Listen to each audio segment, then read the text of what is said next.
Vikram, thank you so much. And what a great way for us to start today's discussions. So much that we covered there we will look at in detail over the course of the day, particularly things like financing that we'll talk about in our next panel, but also green hydrogen that we'll cover a little later too.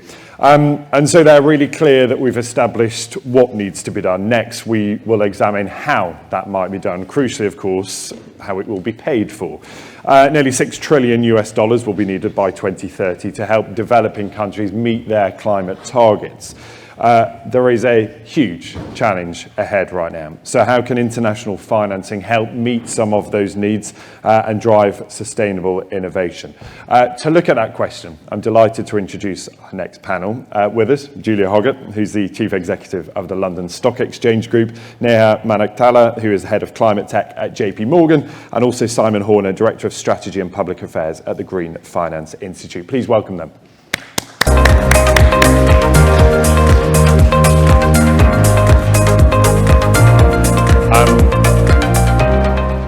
I'm going to come down here and save everyone's necks, either staring up at me or kind of talking to the right. Just a pointer as well, there is some time for questions. So if anyone has a specific question they'd like to address to the panel, just shove your hand up. There are people with microphones around the room. So all I would ask is that you say where you're from. Please make it a question and not a statement, but say where you're from and who the question is directed to. So I'll try and leave some time. But good morning to you all. Thank you for being here. And Julia, I want to start with you because you were nodding along there to a lot of what Kate was telling us. And financing will be the key, quite clearly, that access to capital. So talk to me, first of all, if you will, about London's place in this and how London can provide some of that capital that is needed for this transition. Well, it's a very good. I was nodding hugely to an awful lot of what was being said. I wish I could spend more time today here, actually. But so let me just start with a basic point. I run the stock exchange, and as a consequence, the thing I care about is something intensely boring, which is pipes and plumbing. And pipes and plumbing matters enormously in terms of the green transition. So we think about our role as a stock exchange. We always describe our role as a convener. Our job is to bring together those who have capital with those who need capital in service of an objective. And at the one-year anniversary of the ISSB standards for sustainable disclosures, S1 and S2 yesterday, I said that there is no greater objective for our generation than the just transition to net zero. In order to do that, you need to make sure that the relevant parts of the ecosystem are properly structured. We think of that as how do we enable capital that would flow to be properly identified as doing it for a sustainable purpose. So that's point one. The other issue is that actually as value changes, value carbon in a sense more and more, then actually there are new forms of value that are created, and you need to make sure that those pipes and plumbing work for that purpose as well. The next piece is actually convening the policy. So how do we make sure that there are the right structures and frameworks in place? And this matters particularly, I think, for the emerging world. One of the challenges, and I say this repeatedly, if getting to net zero was easy, we'd have got there already. Yeah. You know, we will fail a lot in the transition to get there. One of the things that markets like, and regulated markets like in particular, is clear rules and clear delineation. Thou shalt do this, disclose this, say this, etc. Now that's totally understandable, but you need space to iterate within that. And sometimes some of the rule structures don't allow for the fact that you've got very large global institutions who are actually already up to speed on disclosures at one end and new emerging technologies at the other end. One of the reasons we've been the advocate for both TCFD and ISSB is it's a global baseline rather than something that is sort of super equivalent and complicated and presuming we know all the answers. And I think that's one of the things as an exchange we have to absolutely advocate for. But how rare is it that we can say we don't have all the answers right now? I think you have to. Yeah. I don't think there's a way of operating otherwise. I think the right regulatory environment is to create the space for failure. One of the things that I worry about in some of the disclosure requirements is that asset owners increasingly have to illustrate impact. Now, if you have to illustrate impact on a quarterly basis, you will invest in the low-hanging fruit. but I need people to be investing in the moonshots as much as the low-hanging fruit. And so as people who structure markets, or as people who have a mic in front of people who structure markets nowadays, then actually one of the things we need to advocate for is that flexibility to iterate and the recognition that we have to fail fast. The other issue is just making sure that people have the right access to data, but again, that's not so prescriptive that you cannot accommodate the changes that are needed and the demands of those who are just on a data gathering journey. Because what I fear is that the most complex institutions, possibly the ones that are emitting the most, have the best data. Yep. The ones that are actually creating the best change don't yet have the best data and therefore don't get access to capital. So in the UK, I think we've got a better framework than almost anywhere else in the world. We have TCFD as mandatory, ISSB will be mandatory from next year, transition plans are coming in, but it's all done from a baseline perspective to be as accommodative for the wider economy as possible and for the international issuers who issue on our markets too. And when you talk about looking for those moonshots as well, it strikes me that so much of this is that intersection of so many different industries. Yep. It's technology, it's green tech, it's all of the climate goals thrown in one pot, and then we try and come out with some sort of solution. How willing is the international community to take those gambles and to take those risks? Because it's not proven technology in many cases. Well, I think that's the reason we set up 3 discrete different ways of supporting financing into the green economy was for this very reason. So we have the sustainable bond market, which has both sustainable bonds, green bonds, blue bonds, transition bonds, etc. But we also have the green economy mark that is recognizing any company where over 50% of their revenues are coming from the green economy. Now, the reason for that is that's to stimulate equity investment. And actually, the closed-ended fund market in the UK has been investing in more of those moonshots, blue hydrogen and a host of other solutions to this than actually large other swathes of the economy.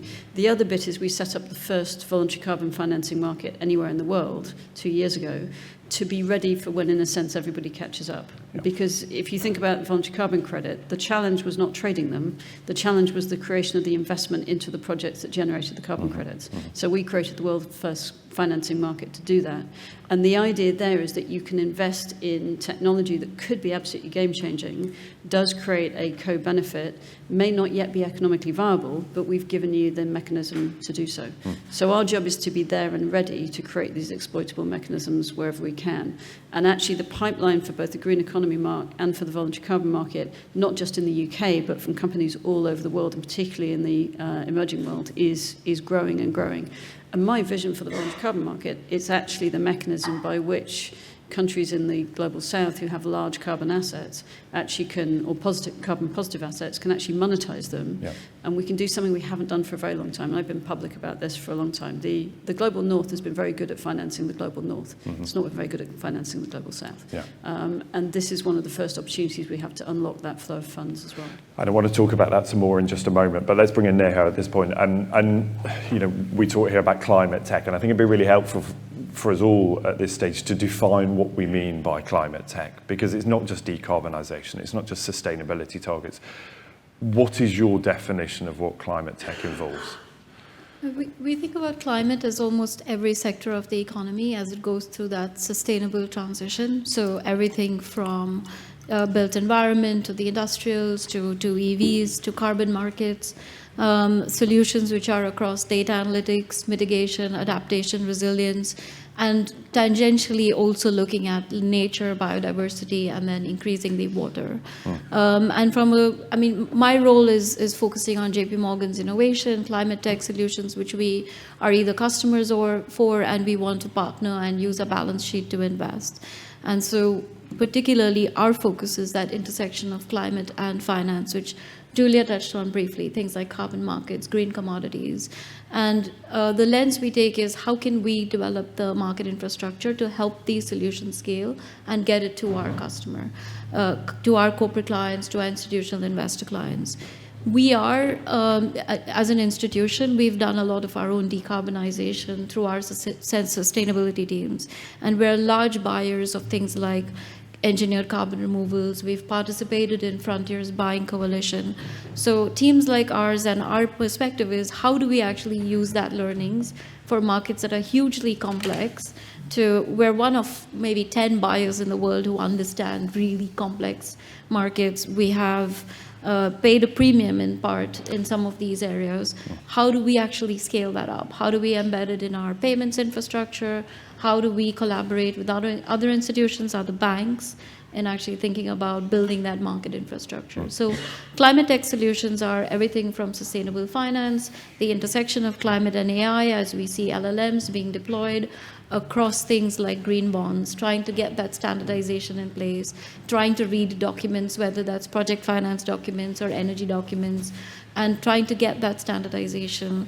Everything from built environment solutions, which we've deployed across our own real estate assets, particularly in the US, as we have Chase branches to say, we have solutions that will help us measure and understand our footprint, but then also deploying sustainable materials. So climate is everything.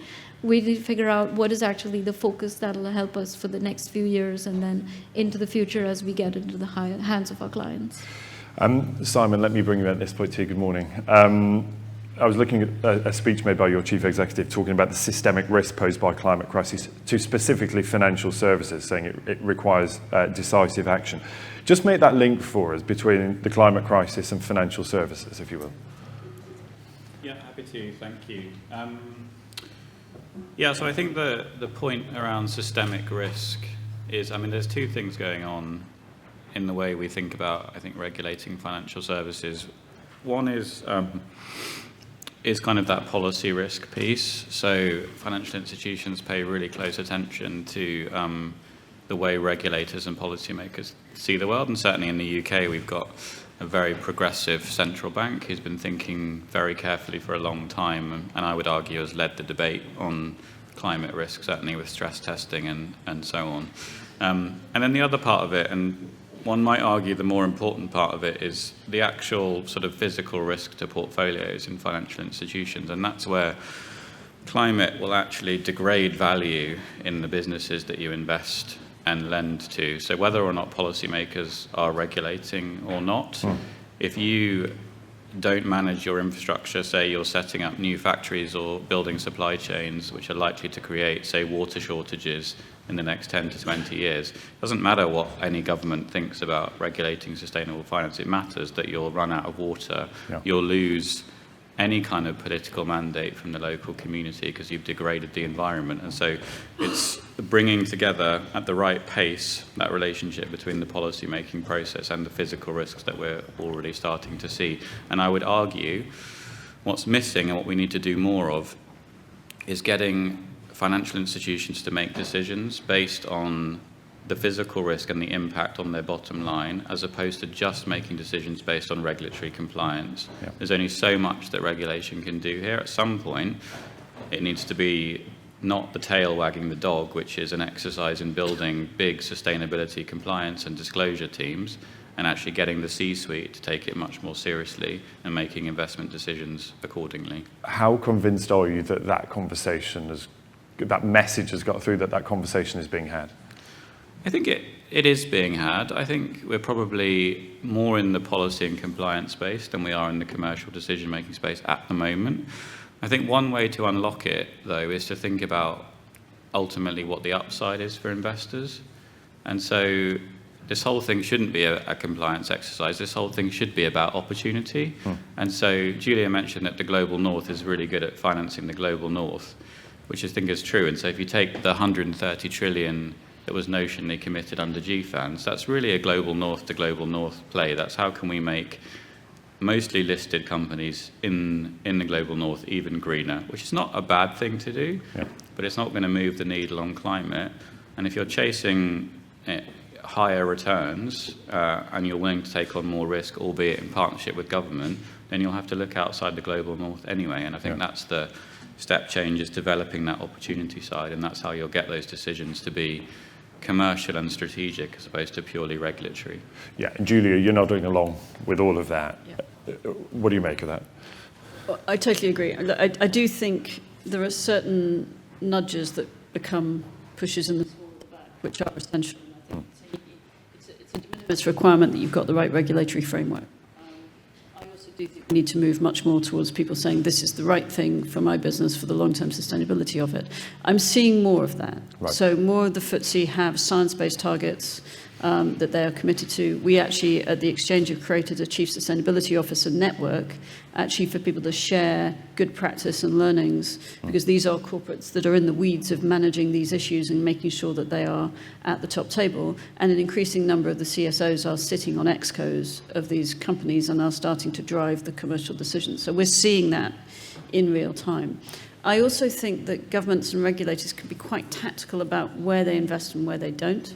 So I'll give you an example around voluntary carbon markets. One of the challenges we have is in verification. There's an awful lot of activity in the Global South that could be identified as a very high quality voluntary carbon credit if there was actually the capacity on the ground to do the verification and to identify the social care benefits, etc. But we don't have enough of them. And so we've been advocating very hard to government, rather than saying we're going to commit X billion to this one investment project, let's get the G20 together and just commit X 100 million to scaling the global capability to do this in each of the countries that are carbon positive, to actually pull that capital into those countries. Because the thing that the global north needs is trust. That's what it needs to invest. And those are simple things to unlock, and they're going to be cheaper than some of the other big single ticket investments that people need to make. What is still holding that back? Why is it still so difficult? I struggle to know, if I'm honest. I think there is, I mean, the more people I talk to about this, the more there is utter consensus around that question. So was it awareness? I think some of it is that. And some of it is I mean, as with the regulatory decision in the UK that Mark Carney started with the bank and the FCA followed with TCFD being mandatory for listed companies, you're making a positive decision to step into a space. And I think policy certainty matters as well. And I think that is one of the things that governments need to be aware of. Investment can come if you know that there is a fixed timeline, say for the transition to EVs or whatever. It actually does crowd in capital at that point, because people all know what the level playing field is for the investment environment. And those are the sorts of things that governments can do that sometimes they slightly shy away from doing, without realizing that there's an accelerant effect that they create simply by creating that policy and putting it, and then sticking to it. Which is, I think, the other issue. And Neha, is that your experience when you're speaking to clients? It's about having manageable timeframes and deliverable deadlines actually focuses the mind much more than, the common good. I think exactly what Julia said. Like, we surveyed some of our top clients just over a year ago, and trust verification is the number one issue to channel more capital into these markets, particularly carbon markets. Like, no one can quite agree on standards. It's a bit of a circular firing squad sometimes in the carbon markets, and clients need that framework in order to which to operate. And so, regulation, governments is all important. We think about our role as a financial institution that is influential, and how can we help? How can we come together with our peers? And peers are wider banks, other financial institutions, in starting to develop those frameworks. And that's a conversation that's been ongoing for a few years now. And Simon, in all of this, there absolutely needs to be cooperation, collaboration between public and private sector. What is your sense of how much of that is happening right now, and where the work needs to be done to bring those two together? I think it's beginning to happen. I think Julia talked about the importance of the policy environment and also the trust gap. So I think if you try and draw a line between, say, one of those asset managers who's made a commitment under that $130 trillion and the project developer in India or in another market in the global south, if I'm that investor, like, who's my counterparty, and who's going to explain what the policy environment is? How is it assured, if you like, for the next 10 or 20 years so that I can invest for the long term? Who can provide the sort of credibility on the demand side? So who's my off-taker if it's a power project, for example? And who is going to put in the slither or the tranche of development finance that I need to unlock the investment?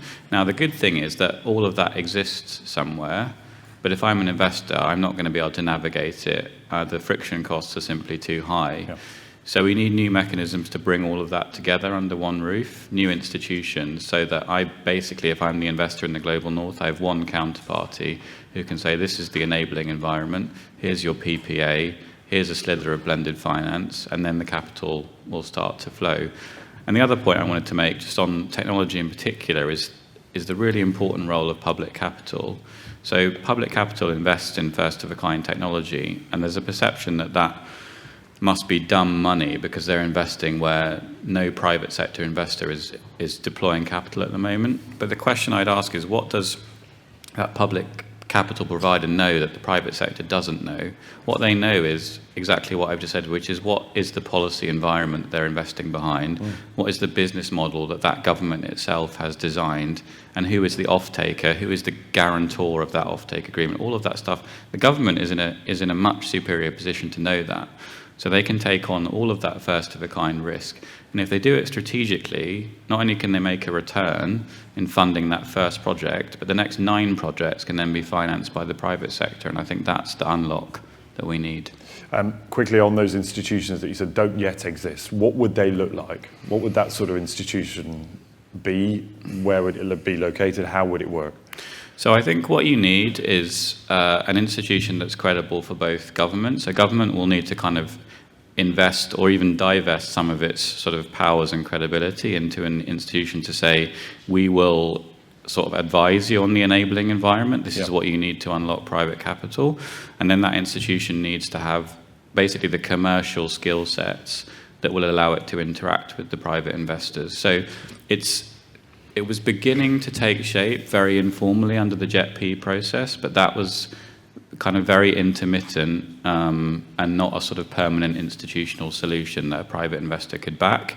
I think one really good example is in Indonesia. This is where the GFI has done a lot of its work, where building on the JET-P, they are actually working with us, setting up a new institution, if you like. They call it the National Committee on Sustainable Finance, but its role will be to coordinate financial policy, sector policy, demand side, technical assistance, blended finance, bring all of that together sector by sector and present that, if you like, to private capital. And that's, I think, when you've got a much more likely chance of unlocking serious investment at scale.